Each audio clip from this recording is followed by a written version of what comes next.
Boa tarde e obrigado por aguardarem. Sejam bem-vindos à teleconferência da Equatorial Energia S.A., referente aos resultados do quarto trimestre de 2021. Estão presentes hoje conosco Augusto Miranda, CEO, Leonardo Lucas, CFO, e Tatiana Vasques, Superintendente de Relações com Investidores. Informamos que esse evento está sendo gravado e que todos os participantes estarão apenas ouvindo a teleconferência durante a apresentação da Equatorial Energia S.A. Em seguida, iniciaremos a sessão de perguntas e respostas, quando mais instruções serão fornecidas. Caso algum dos senhores necessite de alguma assistência durante a teleconferência, queiram, por favor, solicitar a ajuda de um operador, digitando o *0. Este evento também está sendo transmitido simultaneamente pela internet, via webcast, podendo ser acessado no endereço www.equatorialenergia.com.br, onde se encontra disponível a respectiva apresentação. A seleção dos slides será controlada pelos senhores. O replay desse evento estará disponível logo após seu encerramento. Lembramos que os participantes do webcast poderão registrar via website perguntas para a Equatorial Energia S.A., que serão respondidas após o término da conferência pela área de RI.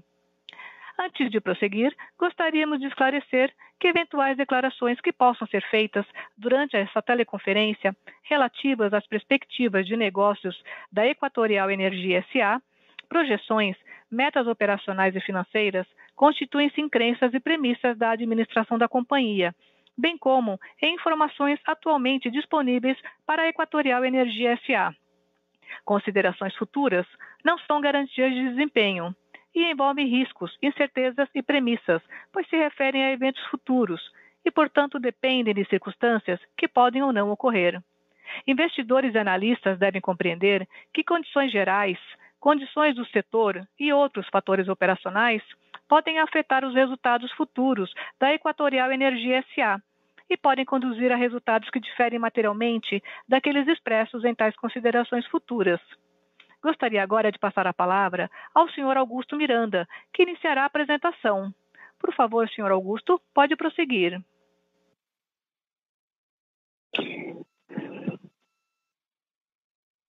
Boa tarde a todos e obrigado pela presença no nosso call de resultados, onde apresentaremos o desempenho da Equatorial Energia no quarto TRI de 21. Este último trimestre, assim como o ano de 2021 em geral, ele foi um período transformacional para o nosso grupo. Um período que avançamos na abertura de novas frentes e seguimos progredindo nos processos de turnaround na distribuição. O resultado do quarto TRI reflete essa realidade, consolidando novas frentes e ativos em diferentes estágios de maturação, conforme veremos adiante. Nesse sentido, estamos muito confiantes com o desempenho apresentado e as perspectivas para 2022. Afinal, todos esses movimentos foram feitos tendo como base nossa forte característica de disciplina financeira na alocação de capital e o compromisso com a geração de valor para nossos acionistas. Avançando para o slide 3, eu começo apresentando os destaques do período.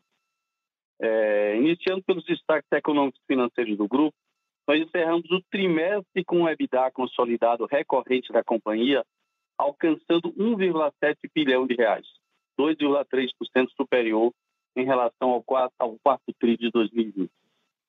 Nós investimos 964 milhões no trimestre, volume 5% superior ao quarto TRI de 2020, puxado pelo volume executado no setor de distribuição, que cresceu 37%, e compensando o menor CAPEX no setor de transmissão, já que todos os ativos de transmissão estão operacionais. Nós encerramos o trimestre com uma alavancagem consolidada de 2,5 vezes, medida pela relação dívida líquida versus EBITDA. A alavancagem deste último trimestre reflete captações recentes para investimentos nos ativos em turnaround e nos novos valores de atuação, e é impactada pela EBITDA desses ativos ainda em estágio de maturação. De toda forma, nós seguimos com uma robusta posição de caixa consolidada, de 10,5 bilhões de reais, o que nos dá flexibilidade e segurança no atual cenário macroeconômico. Com relação ao desempenho das nossas distribuidoras, destaca o crescimento do volume consolidado de venda de energia, de 4,1%, muito acima do patamar do crescimento da injetada no período, que foi de 1,7%, demonstrando sucesso na frente de combate às perdas. O destaque fica para a expansão de volume nos estados do Piauí, 7,8%, e o resultado positivo nas distribuidoras Maranhão e Rio Grande do Sul. Para fins de comparabilidade, este número consolida a CED e a CEA no quarto tri de 2020. Outro destaque no período ocorre com a consolidação da CEA do Amapá, a partir do final de novembro de 2021. Com a CEA, alcançamos a marca de aproximadamente 10 milhões de clientes, importante marca em nossa trajetória de consolidação do setor. Gostaria de destacar também os eventos tarifários do período, como a aprovação da revisão tarifária anual da ACED, ocorrida no final de novembro, que reconheceu uma base de remuneração líquida de aproximadamente 3 bilhões de reais. Além do reajuste anual do Piauí, um efeito médio de 9,59% e um incremento da parcela B de 11%. Por fim, ainda na frente operacional, eu destaco o desempenho de perdas, em especial na Equatorial Piauí, que, em apenas 3 anos de gestão, ela tem operado pelo segundo trimestre consecutivo abaixo do nível regulatório. De maneira geral, nossos ativos melhoraram consistentemente o desempenho de perdas, com reflexo no resultado, como veremos ao longo da apresentação. Antes de avançar, eu destaco as conquistas da nossa agenda de geração de valor. Os marcos alcançados não ficaram restritos ao resultado do trimestre, uma vez que importantes conquistas foram obtidas nos últimos meses. Primeiramente, eu destaco a assinatura do contrato e início do período de operação assistida na Companhia de Saneamento do Amapá, um segmento de grande importância, tanto pela nova avenida de crescimento que representa, tanto pela oportunidade, tanto pela nova avenida de crescimento que representa, quanto pela oportunidade de operar um ativo de distribuição de energia e saneamento no mesmo estado. A operação assistida deve durar 6 meses, encerrando ao final de junho de 2022, quando então inicia-se o prazo de 35 anos da nova concessão. Em fevereiro, concluímos com sucesso a operação de follow-on, captando 2,8 bilhões de reais. O primeiro follow-on da companhia desde 2012, o que demonstra a nossa capacidade de crescimento por meio da alocação disciplinada de capital, com recursos próprios por quase uma década. Os recursos da operação foram integralmente utilizados na aquisição da Ecoenergia. Por último, comunicamos que em 3 de março concluímos a aquisição da Ecoenergia, um dos maiores players de geração renovável do país. A operação foi equacionada com os recursos do follow-on e emissão de 4 bilhões em debêntures. A partir deste passo, iniciamos de maneira efetiva a nossa trajetória no segmento de geração como player integrado de energia, operando uma plataforma com 1,2 gigas em capacidade instalada, além de outros 1,2 gigas adicionais em projetos em desenvolvimento. Agora, passando ao slide 4. Como comentado, esse TRI foi muito importante no avanço da agenda de consolidação das novas distribuidoras e abertura de novas frentes de geração de valor. Nesse sentido, eu trago aqui uma atualização geral da evolução dos novos ativos adquiridos em 2021. Começando com a CED, onde nossa gestão da companhia iniciou em julho do ano passado, onde a nossa gestão da companhia iniciou em julho do ano passado. Nós completamos 6 meses de operação em dezembro, com importantes conquistas em diversas frentes de atuação. Vale lembrar que captamos 2,5 bilhões de reais desde o início da operação, utilizando os recursos para quitação de passivos e equação de parte dos investimentos planejados. Como já comentamos em outras oportunidades, tivemos um excelente resultado no PDV encerrado em outubro, com 46% de adesão e uma revisão tarifária positiva, reposicionando de maneira importante a tarifa para os investimentos necessários na área daquela concessão. Além disso, ao longo do último TRI, pois avançamos com a negociação de contratos com fornecedores, incluindo os contratos âncoras. Adequamos esses contratos às práticas contratuais do grupo, com alinhamento de metas e remuneração por produtividade. Também temos tido avanços na frente comercial, com melhoria das ações de arrecadação, incluindo renegociação com prefeituras. Na CEA, iniciamos a operação no final de novembro, momento em que realizamos o aumento de capital na empresa no valor de R$400 milhões, conforme previsto em edital. Esse montante foi parcialmente utilizado para a quitação dos passivos com fornecedores e soma-se aos cerca de R$1 bilhão captados desde o início da operação, fortalecendo a estrutura de capital da distribuidora e garantindo os recursos necessários para os investimentos no Estado. A execução do CAPEX, assim como o desafio operacional, é uma das principais frentes de geração de valor na CEA nessa etapa inicial. Destaco ainda o reajuste tarifário ocorrido em dezembro, com efeito médio de 11,8% na tarifa e impacto positivo na parcela B. Ainda no Amapá, no final de dezembro, realizamos a assinatura do contrato da Companhia de Saneamento do Amapá.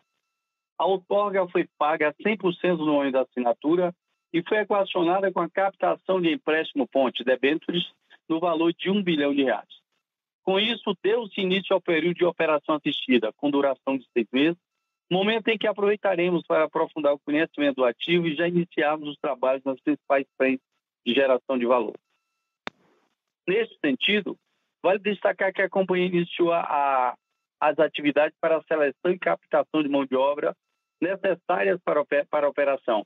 Realizou a contratação de executivos com amplo conhecimento do setor, a exemplo do José Ailton, presidente da CSA, com mais de 20 anos de experiência em saneamento, incluindo o processo de turnaround. Para a equação de parte dos investimentos necessários neste primeiro ciclo, assinamos com base o financiamento de aproximadamente R$600 milhões, com recursos do FNO em condições muito competitivas. Por fim, mais recentemente, podemos listar os avanços com relação à Ecoenergia, o capítulo mais recente da nossa história. No final de janeiro, tivemos a entrada em operação dos parques eólicos Ecos 8, 9 e 10, adicionando mais de 200 gigas à capacidade instalada total operacional. Em fevereiro, concluímos o Acquisition Finance, iniciado em dezembro, com a emissão de mais de R$2 bilhões, que juntamente com o volume captado em dezembro, foram utilizados no close da operação em março deste ano. Como resultado, já no próximo TRI, passaremos a consolidar o desempenho desta nova frente. Neste momento, estamos focados na execução do plano de negócio, incluindo a integração e alinhamento estratégico da atividade de comercialização combinada ao robusto pipeline. Agora eu passo a palavra ao Léo, que vai apresentar os destaques operacionais do período. Léo, é com você, Léo, por favor. Obrigado, Augusto. Boa tarde a todos. Dando continuidade à nossa apresentação, vamos falar agora da evolução do mercado no slide 6. Aqui, para fim de comparação entre trimestres, mostramos uma visão do quarto TRI de 20, ajustada com os dados do Amapá e Rio Grande do Sul. O volume de energia injetada segue expandindo, com um crescimento de 1,7% no trimestre e aumento na maioria das nossas concessões, em especial no Amapá e no Pará, beneficiados pela maior atividade econômica decorrente do fim das restrições e pelo componente climático. Devemos nos lembrar que, no caso do Amapá, a forte variação no período em análise deve-se, em boa parte, à falha de fornecimento que ocorreu no Estado no quarto TRI de 2020. A quantidade de clientes beneficiados pela tarifa social também segue crescendo e merece destaque, fruto das iniciativas de cadastramento da companhia. Foram adicionados mais de 203 mil clientes em nossas concessões, um avanço de 8%, incluindo aí avanços significativos nas empresas mais maduras e dando início nas empresas recém-adquiridas, como é o caso do Amapá, que assumimos em novembro e já expandimos em 24,5 até dezembro.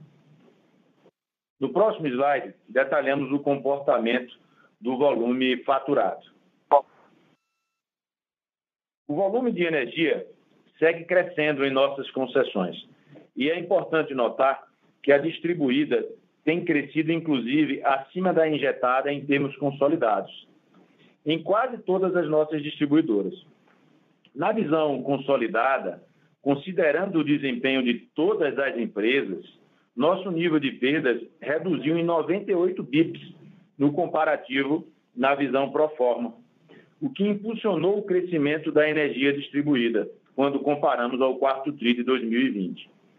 Olhando a visão pro forma, o consumo de energia cresceu 4,1%, com destaque para o forte crescimento do Pará, mais 7,8%. Além da dinâmica já explicada na injetada naquele estado, houve uma redução de 180 bips de perdas entre os períodos no Pará. Na visão da evolução por classes, o destaque é para o crescimento da classe comercial, fruto do fim das restrições impostas por conta da pandemia. Passando para o próximo slide, o slide 8.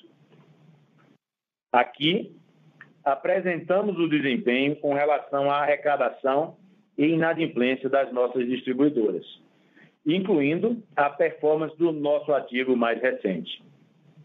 Em termos comparativos, vale lembrar que o quarto TRI de 2020 foi fortemente impactado pela recuperação do indicador após um forte recuo decorrente da pandemia no segundo TRI daquele ano. Foram tomadas diversas ações para incentivar e facilitar o adimplemento de faturas por parte dos nossos consumidores, com destaque para campanhas com premiações oferecidas e ferramentas de facilitação, como negociação pelo site e assistente virtual, entre outras diversas iniciativas. Olhando o cenário acumulado, temos uma expressiva melhora em quase todas as distribuidoras, sendo que o destaque, a CE Distribuição, com um índice de 100,5% no quarto TRI de 2021, contra 98,7% no TRI imediatamente anterior a este. Essa evolução é fruto das iniciativas que a companhia buscou atuar logo na entrada, sendo este indicador um dos principais drivers de oportunidade na operação. De forma consolidada, o índice de arrecadação encerrou o trimestre com 99,7%. Avançamos também na linha da PSLD, tendo como destaque a negociação de recebíveis em atraso com prefeituras e aumento de equipes de corte na área de atuação da CE Distribuição, e continuidade de melhoria nos processos de gestão e cobrança dos novos ativos. No caso do Piauí e Alagoas, ocorreu uma reversão de provisionamento que ainda não havia sido ajustada pela metodologia da matriz de aging dos ativos do grupo. Adicionalmente, houve a atualização da matriz para as empresas de Piauí e Alagoas, refletindo a melhoria da performance de arrecadação nesses 3 anos de gestão do grupo, onde cada uma das empresas arrecadou mais de 100% em cada um dos últimos 3 exercícios. Dessa forma, encerramos o trimestre com a PSLD consolidada de menos 2,3%, uma reversão líquida no saldo de provisões. Avançando para o slide seguinte. Em comparação com o terceiro TRI de 2021, neste trimestre, todas as nossas concessões registraram redução no seu nível de perdas 12 meses, exceção feita para Piauí e Alagoas, que reduziram as perdas na comparação quando ela é olhada de forma anual. O destaque neste trimestre fica por conta da CE Distribuição, que em menos de 6 meses do início de sua operação pelo grupo, já trouxe uma redução de 0,6 pontos percentuais. Destacamos também o Pará, que traz uma forte redução em relação ao terceiro TRI de 21, no montante de 0,8 pontos percentuais, reflexo das ações de combate implementadas no período e do fortalecimento da tipologia de rede de expansão do sistema de medição centralizada, que começa a mostrar de forma mais incremental o resultado da sua implementação. Em termos consolidados, a Equatorial Energia reduziu em 98 bips o seu nível de perdas em comparação com o quarto TRI de 2020, pro forma com os novos ativos, evidenciando o sucesso do grupo em sua estratégia de combate às perdas. Passando agora para o slide 10. Como podemos notar, apesar dos desafios enfrentados no período, a maioria das nossas distribuidoras continuam apresentando FEC abaixo do nível regulatório, exceto pelo Rio Grande do Sul, que, embora esteja acima do regulatório, apresentou uma melhora no FEC frente ao trimestre anterior.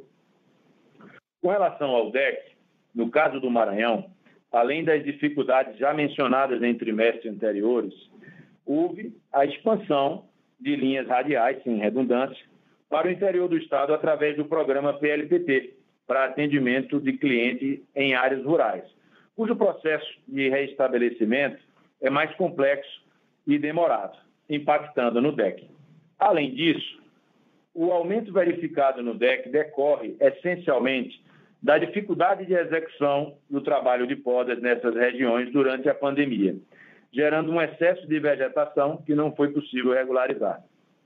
A expectativa da companhia é normalizar essa execução ao longo de 2022, que deve resultar na recuperação desse indicador, com foco no Maranhão e nas empresas em turnaround. Com relação ao DEC, bom, em Alagoas, outra distribuidora que apresentou um incremento relevante foi impactada por conta de condições climáticas atípicas no período, como maior pluviosidade e descargas elétricas, fruto da intensificação dos efeitos do Laninha que se manifestou durante o primeiro semestre. Avançando para o próximo slide, apresentamos a performance econômico-financeira. É importante recordar que no ano passado, o nível de PMSO registrado foi parcialmente beneficiado por restrições vigentes à época, impostas no contexto da pandemia. Alguns serviços foram executados em menor volume, gerando um efeito para este ano. Adicionalmente, o avanço na implementação do redesenho organizacional, fortalecimento das estruturas regionais, também pressionou de maneira os níveis de PMSO. Como podemos notar, desconsiderando os efeitos dos novos ativos, o PMSO ajustado no quarto TRI de 2021 elevou em 18%. Podemos destacar, de maneira geral, a intensificação das atividades de cobrança, de combate às perdas, volume de atendimento a ocorrências nas distribuidoras, além dos impactos das estruturas regionais, conforme mencionado. Aqui também destacando a aquisição da 8ª hora trabalhada no Pará. Vale ressaltar que esse aumento de gasto teve reflexo importante na redução das perdas e manutenção da arrecadação em níveis elevados e que ainda se encontra abaixo do patamar regulatório. Considerando o efeito de consolidação dos novos ativos, o PMSO ajustado totalizou 708 milhões no trimestre, especialmente impactado pelo desempenho da CE Distribuição, que registrou 154 milhões de PMSO no período. No entanto, vale destacar que esse nível de despesas já captura parcialmente o avanço no processo de turnaround, com uma redução de 20% em comparação ao PMSO da CE no mesmo período do ano anterior. O desempenho da CE demonstra apenas o período consolidado a partir de 24 de novembro. E a CSA, nossa empresa de saneamento, reflete, sobretudo, o reembolso de despesas relacionadas ao leilão. Por fim, a informação do PMSO por consumidor ilustra o tamanho do potencial existente no Rio Grande do Sul, que, apesar de ser menos complexa do que as demais concessões, opera em patamar superior às demais empresas do grupo. Passando agora para o slide 13. O EBITDA ajustado atingiu 1,7 bilhão no quarto TRI de 2021, um aumento de 2,3% em relação ao apresentado no quarto TRI de 20. Desconsiderando os efeitos não caixa da correção do ativo financeiro do IFRS 15 da transmissão, o crescimento deste trimestre é de 16,3%, ou 206 milhões, passando de cerca de 1,3 bi para aproximadamente 1,5 bilhão neste trimestre. O crescimento é consequência, principalmente, da performance do segmento de distribuição, beneficiado pela maior tarifa FIO-B, na maioria das distribuidoras, crescimento de mercado, redução de perdas, redução de PDD e crescimento no EBITDA de transmissão. Passamos ao próximo slide. Vamos detalhar a composição do EBITDA por empresa. No slide 14, podemos observar a contribuição por ativo no EBITDA ajustado pelos efeitos não recorrentes. E, no gráfico abaixo, líquido dos efeitos de atualização do ativo financeiro e IFRS 15. Excluindo os novos ativos consolidados a partir deste ano, o EBITDA ajustado ex-VNR e IFRS 15 cresceu 17,3%, ou seja, avanço ainda maior sem a inclusão dos novos ativos. O destaque fica para o crescimento registrado no Pará, puxado principalmente pela maior tarifa FIO-B, após o reajuste tarifário do terceiro TRI de 21, pelos efeitos de mercado e redução de perdas já sinalizados e melhora na PSLD. Ainda, na distribuição, a performance do Piauí também merece destaque, beneficiado pelo reposicionamento tarifário pós-RTE ocorrido no final do ano passado e também pela redução de perdas. Adicionalmente, houve avanço no EBITDA da transmissão, em função da entrada em operação do restante dos ativos. A variação que vemos no segmento de serviços é decorrente principalmente do efeito positivo registrado no quarto TRI, do efeito não caixa de marcação a mercado de contratos de venda de energia no valor de 124 milhões. Neste trimestre, passamos a consolidar a SEA, que registrou um EBITDA ajustado negativo em 49 milhões, refletindo o estágio ainda inicial do processo de turnaround. Mas aqui chama a atenção para a performance do Rio Grande do Sul. Em apenas 6 meses de gestão, registramos o primeiro EBITDA ajustado positivo na CE Distribuição, o que comprova o bom avanço no processo de turnaround iniciado em julho. Considerando os novos ativos, o EBITDA ajustado ex-VNR e IFRS 15 da companhia alcançou 1.470, um aumento de 16,3% na comparação com o mesmo TRI do ano passado. Passando agora para o slide 15. Como pode ser observado nesse slide, investimos 964 milhões no trimestre, um valor 5% superior ao trimestre anterior, quando ainda estavam vigentes maiores restrições pelo contexto da pandemia, e que, consequentemente, impactaram o volume de investimentos executados. O maior destaque fica por conta do aumento dos investimentos no segmento de distribuição, sobretudo no estado do Pará, focados no fortalecimento e expansão da nossa rede, além da consolidação da CE Distribuição, que contribui com 65 milhões adicionais. O total dos investimentos alocados no segmento totalizaram 882 milhões, um aumento de 37% no comparativo entre os trimestres. Importante registrar que em 2022 teremos o início do ciclo de investimentos no setor de saneamento, após o início efetivo da concessão no Amapá, a ocorrer ao final de junho. Passando para o próximo slide, no slide 16, mostramos um perfil de endividamento da companhia e o nível de alavancagem medido pela relação dívida líquida por EBITDA. A alavancagem do quarto TRI alcançou 2,5 vezes, em comparação a 2,1 registrada no trimestre anterior. Este aumento reflete o pagamento da outorga pela CSA e o pagamento de dividendos feito em dezembro de 21. A dívida líquida totalizou 13,6 bilhões, com uma posição em caixa muito robusta, encerrando o período com 10,5 bilhões, dos quais 2 bi são fruto da preparação para a aquisição da ECO, concluída em março. Este montante é suficiente para pagar mais de 2,5 anos de vencimento de dívida para os próximos anos, cujo prazo médio, final do segundo trimestre, era de aproximadamente 5,4 anos. O saldo de disponibilidades, aliado ao alongamento do perfil de nossas obrigações, resulta em uma cobertura de dívidas de curto prazo superior a 2,9 vezes.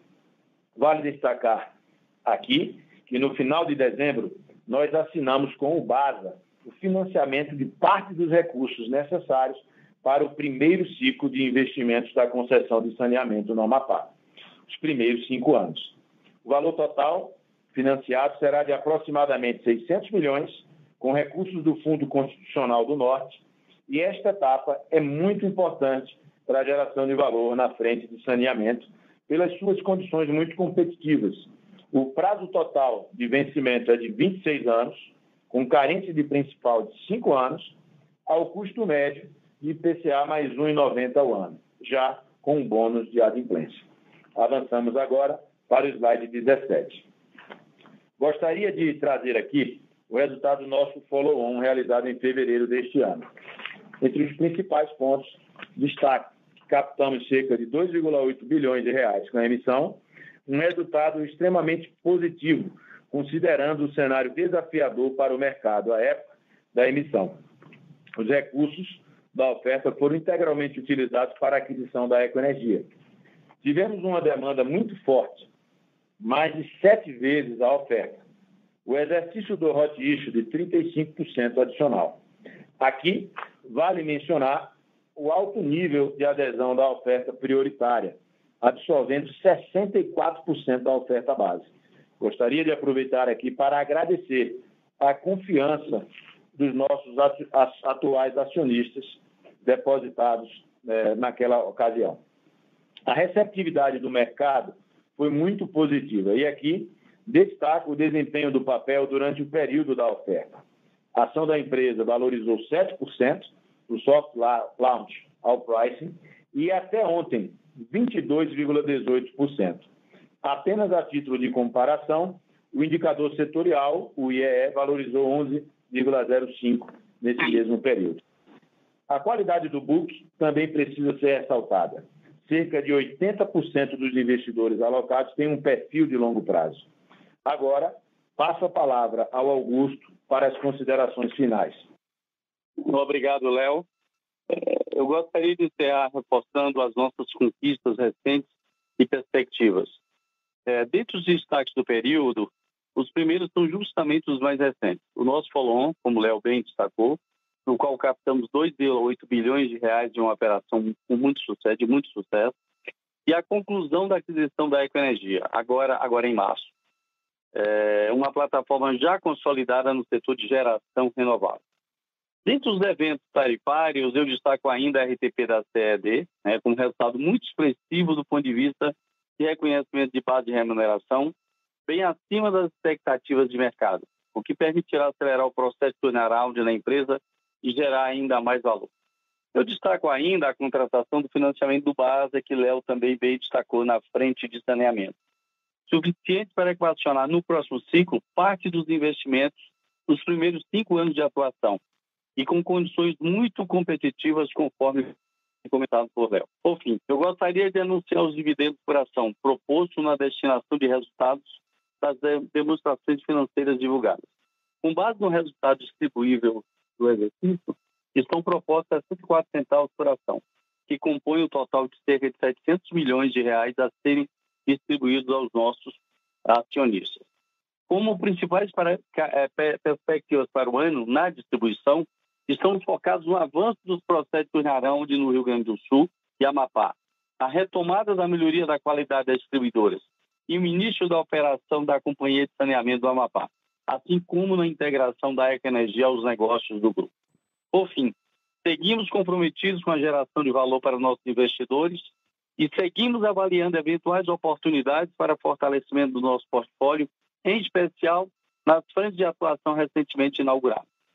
Agora eu passo a palavra para a operadora para conduzir a sessão de perguntas e respostas. Obrigado. Obrigado. Iniciaremos agora a sessão de perguntas e respostas. Caso tenha alguma pergunta, pressione asterisco 1 em seu telefone. Se a qualquer momento sua pergunta for respondida, digite asterisco 2 para se retirar da fila. As perguntas serão respondidas à medida que forem recebidas. Solicitamos a gentileza de tirarem o fone do gancho ao efetuarem a pergunta. Dessa forma, uma ótima qualidade de som será oferecida. Por favor, aguardem enquanto postamos as perguntas. Nossa primeira pergunta é de Flávia Sounis, da Goldman Sachs. Oi, pessoal, boa tarde, tudo bem? Obrigada pelo call. Eu tenho duas perguntas, na verdade, que são não relacionadas. A primeira é com relação ao PMSO. A gente viu um aumento esse ano, né, nas distribuidoras, quando a gente compara mesmo as distribuidoras, e vocês comentaram que muita coisa disso foi no combate a perdas, no combate às fraudes, e aí eu queria entender um pouquinho a dinâmica disso daqui para frente, né, e como é que a gente pode pensar um pouco nesse trade-off entre o aumento dos custos e a diminuição das perdas. Como é que a gente consegue ver, entender um pouquinho como é que a gente pensa nessa relação, assim, em termos de número. E a minha segunda pergunta é relacionada à Ecoenergia, ao pipeline de Eco, né? Acho que tinha alguns ativos com expectativa de início para agora em 2023 e começo de 2024, e aí eu queria entender se esse plano ainda está de pé, se vocês estão vendo alguma pressão de CAPEX que possa atrapalhar esse plano. Obrigada. Flávia, obrigado, Flávia, pela pergunta. Sobre a questão do PMSO, Flávia, se você olhar a Equatorial, ela tem assumido uma dimensão, eu diria, continental, né? Hoje nós estamos em todas as regiões do Brasil. Se você olhar com essa aquisição da Eco agora, a gente intensifica a nossa atuação em outros estados aqui do Nordeste, Ceará, Pernambuco, Bahia, Piauí, a gente intensifica, a operação fica. Então, o olho do dono ele começa a ficar um pouco mais espalhado. Então, nós temos comentado muito o reforço na estrutura. Esse reforço a gente trouxe muita gente boa para nos ajudar. Até nós colocamos lá nas regionais, nós colocamos os diretores lá na base, não ficam na capital. Quer dizer, fica na capital também, é uma área importante, mas lá em Marabá, em Floriano, no Piauí, né? Então, nessas bases longínquas também a gente colocou lá, então, naturalmente, a gente robusteceu, tá? Porque aí a gente precisa aproximar o olho do dono lá do pasto, né? Então, isso é muito bom para ganhar isso. Perdas é um processo que você viu que a gente volta. Então, durante a pandemia, a perda ela deu uma levantada, é um processo muito endêmico, né? E é o que eu tenho dito. Quando eu digo que reduziu 1 ponto percentual, na verdade, você reduziu 4. Você teve 3 pontos de entrantes, né? Então, é um processo que, se você largar a mão, ele realmente cresce. Então, a gente tem ajustado a estrutura. O Léo depois vai falar mais detalhes aí sobre a questão do PMSO. Mas é isso, a gente fez alguns ajustes realmente na estrutura de forma a fortalecer e gerar resultados mais consistentes, né, cada vez mais. Então, perda, você viu já o resultado em 2019, quando começou a pandemia, você não pôde atuar, você realmente ficou. Então, agora a gente volta e a questão da perda é muita gestão. Imagine o que é combater perda num estado com 1.230.000 quilômetros como o Pará, né? Quer dizer, o olho do dono tem que estar perto, tem que estar reforçando a nossa estrutura, alguns dois estamos colocando lá, tá? E aí, Léo, depois você dá o seu complemento, mas sobre a Eco também. Pipeline, na verdade, nós estamos intensificando os contatos, né? No dia 3, com o closing do dia 3. Nós estamos agora debruçados nessa integração da Eco, né? Olhando, temos visto muita coisa boa lá dentro, né? Da cultura da Eco, que parece muito uma cultura da Equatorial, isso vai fortalecer. O pipeline a gente está analisando, você está vendo essa volatilidade do mercado aí, do preço da placa, nós estamos analisando e vendo o melhor momento. Mas aí de olho, Flávia, muito nessa janela, tá certo, de não perder aquele incentivo do fio, tá? Então é isso que a gente está olhando, está mirando para ver o melhor momento para a gente aproveitar, quer dizer, fazer com o CAPEX mais otimizado e sem perder a oportunidade da janela do incentivo do fio. Léo, fique à vontade, se o senhor Tati quiserem fazer alguma. Obrigado, Augusto. Só para complementar o PMSO, nós somos bastante eficientes, apesar dessa dinâmica de elevação, a gente continua eficiente, mas a gente tem discutido muito no orçamento e com as áreas o olhar da eficiência total, ou seja, a gente vê ainda uma ineficiência para ser buscada em perdas, e a gente demonstrou aqui que essa ineficiência vem sendo buscada na medida em que as perdas vêm caindo, né? Da mesma forma, a gente sabe que o nível de receita recuperável, né, que é colocado na tarifa, ele ainda mais nesse ambiente, né, é desafiador você estar operando de forma, vamos dizer assim, auto-performando. Tivemos uma arrecadação no quarto TRI de 99,7%. Né? Então, a gente tem essa dinâmica que o Augusto comentou, de reforço das estruturas regionais, né? Um aumento no volume de ocorrências, né? E todo esse empenho adicional para perdas, para arrecadação. Então, se de um lado a gente eleva um pouco o PMSO, do outro lado a gente captura, né? Eficiências adicionais aqui no combinado ali de garantia de receitas, né? Que seria as perdas e a arrecadação. Então, só dando um pouco mais de elemento ao que o Augusto já comentou muito bem. E aí, Léo, até dando um pouco mais também de informação, Flávia, a gente olha isso muito nitidamente, essa questão de custo, né? Então, por exemplo, estrutura, nós chegamos em alguns lugares, lá em 2016, a partir de 2016, deu um foco muito grande no contas a receber. Então, você vê que a PSLD comentada pelo Léo, o contas a receber, a gente tem isso muito bem, e às vezes a gente botou nessa base, botou um único líder, e o que a gente observou depois, que de repente esse líder ele tem um viés mais, ele tem um skill voltado mais para arrecadação, e aí o olho dele não está muito, às vezes, na manutenção, na operação. Então, são pequenos reajustes que a gente está fazendo, e como o Léo falou, ou seja, às vezes você vai gastar um pouquinho mais aqui, mas você vai trazer em alguma linha, você traz esse resultado, né? Que é uma coisa que realmente a gente faz com muita frequência. Eu não sei se respondemos, Flávio, a contento. Não, responderam sim. Está bem claro. Obrigado. Ok. Está ótimo. Obrigada. A próxima pergunta é de Daniel Travitsky, do Banco Safra. Oi, boa tarde, pessoal. Obrigado pela oportunidade.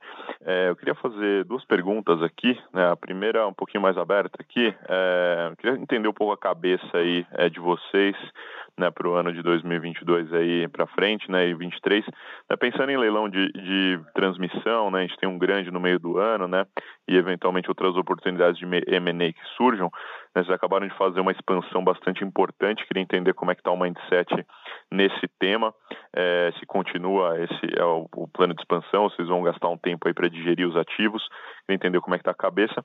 E uma segunda pergunta, mais uma curiosidade, tá? No segmento de saneamento, queria entender como é que vocês enxergam oportunidades para ativos que sejam regulados por base de ativos. Tá? Como é que vocês veem esse tipo de oportunidade aí? Obrigado. Daniel, obrigado aí pela pergunta. A questão de transição, Daniel, se você olhar hoje, como foi destacado aqui, todos os nossos ativos já estão operacionais, tá? A gente tem uma malha hoje bastante significativa no setor, né? Já está trazendo um EBITDA aí bem relevante aí para o resultado da Equatorial. E a gente tem dito o seguinte, nós estamos no setor, a gente está disposto a olhar. O que a gente não vai olhar, por exemplo, esses leilões que você viu aí, que estão realmente com retornos aí muito, muito baixos. Aí não faz sentido. Mas acho que um player com Equatorial, a gente pode olhar. Se você olhar hoje a nossa estrutura de transmissão, eu diria que ela está afogada, já que nós entregamos ativos, tá? Então, realmente, se o ativo leilão, se ele faz sentido, não for oferecer um retorno compatível com o que passa lá nos nossos filtros lá dentro da Equatorial, né? E o conselho realmente corrobora com isso, a gente olha assim. Agora, se tiver um retorno atrativo, tá? E o saneamento, você quer responder, Léo? Alô? Sobre a segunda parte, só para ver, sobre saneamento, ativos regulados com base de ativos, é isso? Saneamento? Foi isso, Daniel? Isso, é isso mesmo. Queria entender como é que vocês, enfim, avaliariam aí uma oportunidade para algum ativo que viesse com esse tipo de regulação. A gente entende que a regulação do saneamento e a da distribuição, ela estão, distribuição de energia, né, estão em níveis diferentes. A gente vê a regulação do setor de energia mais amadurecida, né? Então, a gente acha melhor, nesse estágio em que se encontra a regulação, em que pese todos os esforços têm sido muito positivos, né, de melhoria com o marco do setor e tudo, mas a gente tem uma preferência nesse momento, no setor de saneamento, dado o estágio da regulação, por ativos similares ao que foi o leilão do Amapá, por exemplo, né? Então, para que a gente olhe vamos dizer assim, alguns ativos de saneamento com uma regulação mais moderna, é preciso olhar muito para esse estágio ali da regulação e do regulador de forma particular para poder formar uma opinião. Mas, em regra geral, dado o diferente estágio, né, de institucionalizado, vamos dizer assim, da regulação, a gente tem uma preferência que eu falei.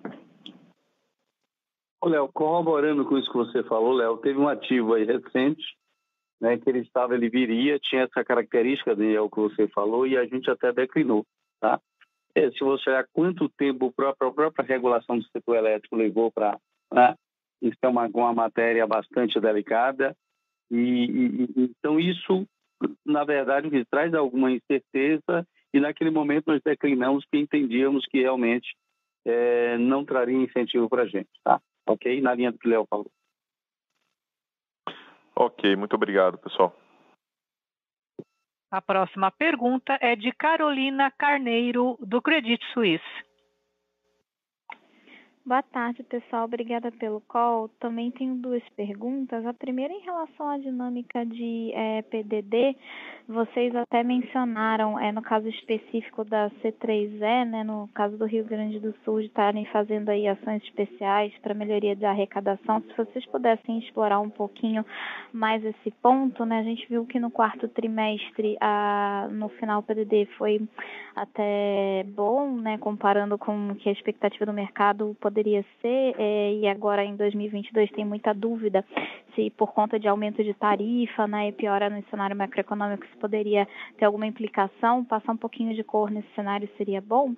E a segunda é sobre cenário regulatório. A gente viu recente muita preocupação do mercado por conta de possíveis mudanças no cenário de renovação de concessão de distribuição, né? Como a gente sabe que vocês são uma empresa bastante engajada nessas discussões de temas regulatórios relevantes, vocês puderem passar um pouquinho se de fato essa discussão tem sido alvo de preocupação, né? A gente sabe que vocês especificamente não têm nenhuma concessão a curtíssimo prazo vencendo, mas imagino que deve ser um tema relevante para o setor como um todo. Então, se vocês puderem passar um pouquinho da visão de vocês nessa pauta de renovação de concessão e distribuição, ia ser interessante. Obrigada.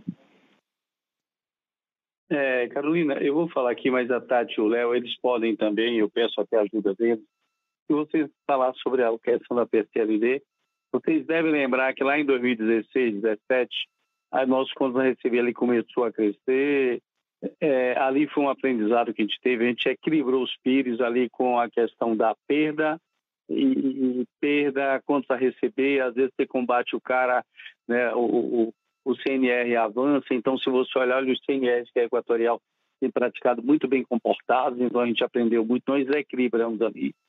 E ali nós colocamos o quê? Inteligência, né? Então desde aquela época a gente formou uma força-tarefa dentro da Equatorial, contratamos algumas consultorias, então nós avançamos muito nisso, botando inteligência nesse processo. E aí, Carolina, por isso que hoje você vê esses valores de PSLD aí que Léo está falando, né? Naturalmente, o próprio Rio Grande do Ul, aí Léo destacou muito a adimplência, o que a gente está, tá certo? É uma concessão que tem um alto poder aquisitivo, mas é um processo que água mole em pedra dura, você vai trabalhar, botar essas inteligências, então é isso que a gente está focando muito.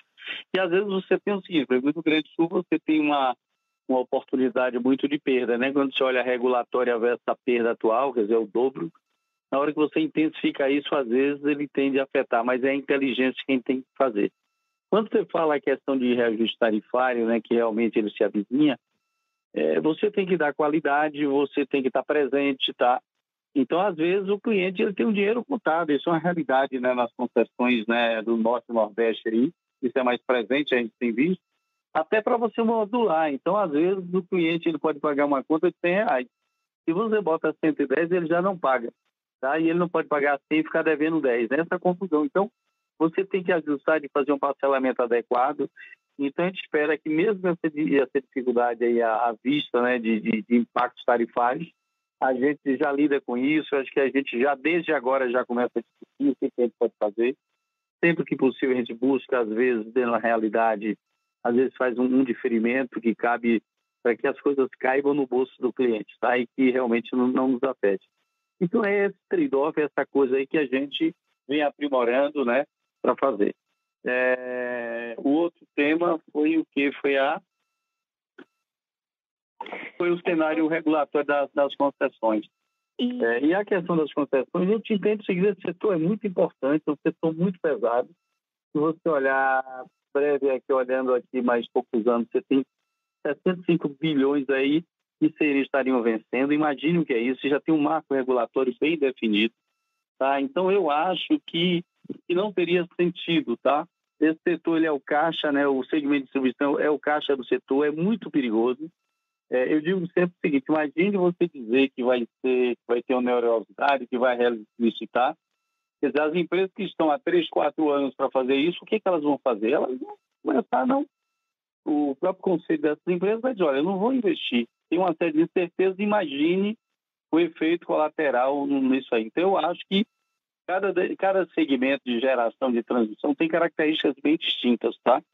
E quanto à questão até de onerosidade, eu acho que a onerosidade ela é incompatível, né, com o regime de regulação econômica, tá? Então, eu acredito que é um setor, Carolina, muito sensível para o governo estar mexendo, tá? Aí, Léo e Tati, também, por favor, ajudem aí em algum elemento. Augusto, eu acho que você já tocou os pontos mais relevantes. Essa questão de arrecadação é algo que a companhia se preocupa bastante. Temos reuniões aqui envolvendo todos os presidentes, diretoria corporativa da empresa, para olhar, pensar nas ações e pensar no planejamento dessas ações.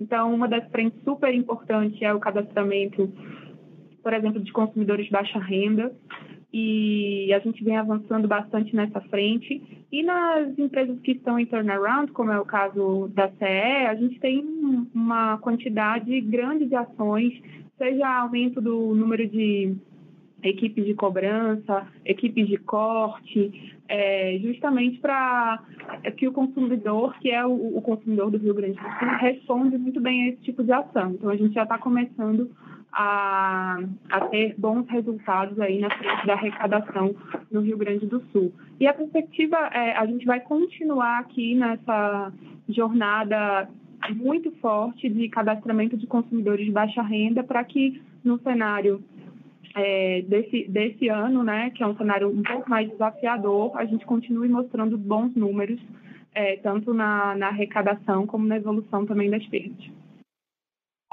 Perfeito, obrigada. Senhoras e senhores, lembramos que para fazer perguntas, basta digitar *1. Por favor, aguardem enquanto coletamos as perguntas. Com licença, encerramos nesse momento a sessão de perguntas e respostas. Gostaria de passar a palavra ao senhor Augusto Miranda para as considerações finais. Por favor, senhor Augusto, pode prosseguir.